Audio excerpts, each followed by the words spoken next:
Hi everyone, Talia from Zart Art. Today we're going to be making a street art inspired pixel artwork.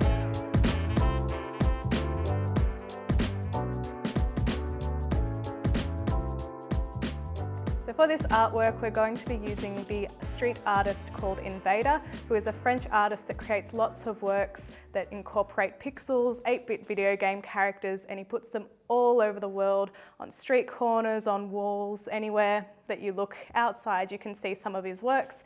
So what we're going to be doing is creating our own pixel work, not using ceramic tiles like Invader would, but using paper tiles instead.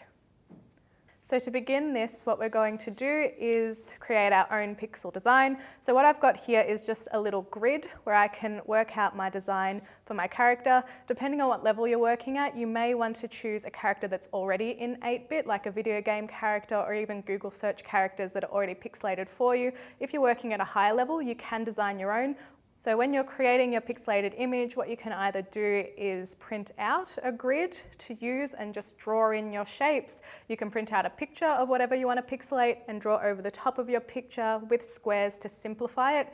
Otherwise, you can use an app called Dottable, which I'm going to show you how to use now.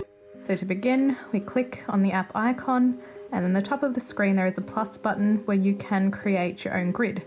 Now, depending on how detailed you want your grid to be, you can do many squares, or you can make something a bit more simple with around 10 to 20 squares in your grid.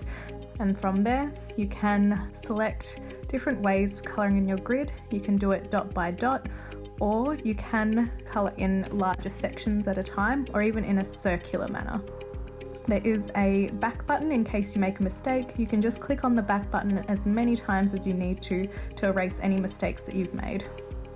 Now you can also pick your colours. So the colours can be changed on a scale, or you can simply just click on the colour that you want to choose as well. So what we're going to do now is draw out our design dot by dot. So I'm just going to do a simpler version of the design that I've created for this work. So just step by step, colouring in each square as I go. I'm just going to highlight the areas that I need. And don't forget that you can also zoom in just using the scroll bar at the bottom, just next to the colours, in case things are looking a little bit too small or your fingers aren't finding the spaces easily enough to colour in. Now all I'm going to do is fill in my grid with a very simple dog design. Now I'm happy with my simple design. Of course I could go more complicated and add more colours, more details and work on a larger grid, but I'm happy with that, so I can save my work just by tapping the save icon at the top of our page. You can save that in the app, and you can even send that off to an email address or to be printed.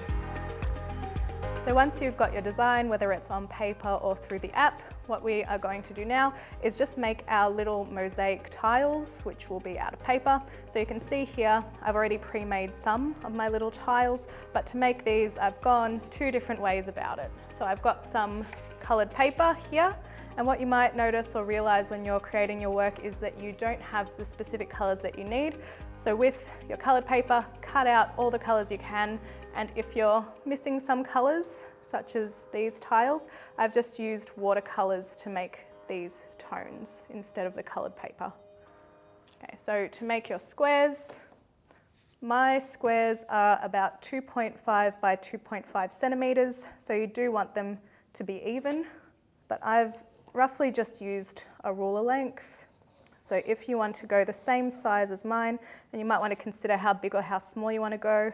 So 2.5 is quite large, and the squares on my grid is 1.5 by 1.5 centimetres.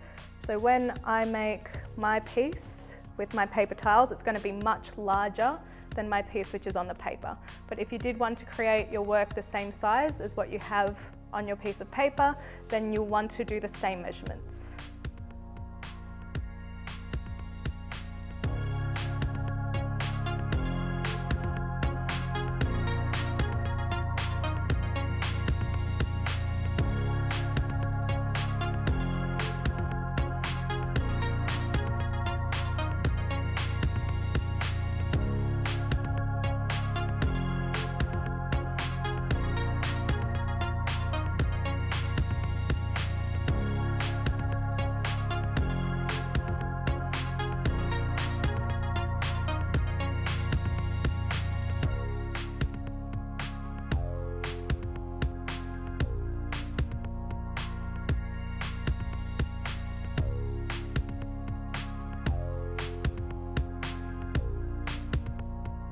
So now I've got my little mosaic squares that I've cut out. You can buy pre-cut squares as well, but this might be easier for you to do if you're looking for certain colors to use.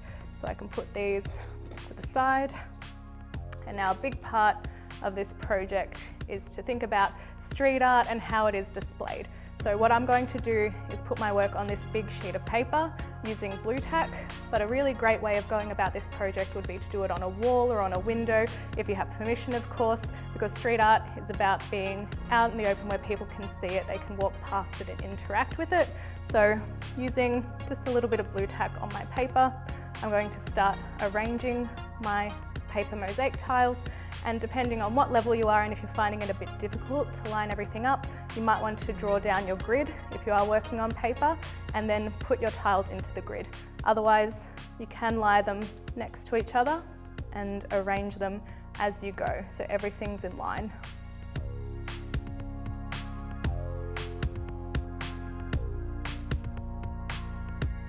So as you're working, you want to make sure that you're always referring back to your drawing or your example. So what you want to do is count out the number of squares so that they're the same as your grid. So you'll know how many squares you need as well as how many colors of each square you'll need as well.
So as you can see, we've finished putting down our mosaic pieces and we've got our full image here. So it's a really good idea to use blue tack and try it on a wall or another space similar to what a graffiti artist might use, just so you get the feel of what the work looks like in a different space. And if you're using blue tack, then you can change around the tiles, especially if you make a mistake.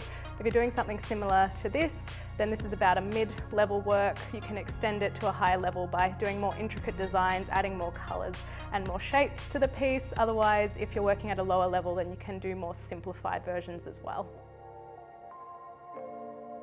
Thanks for watching, and we'll see you next time.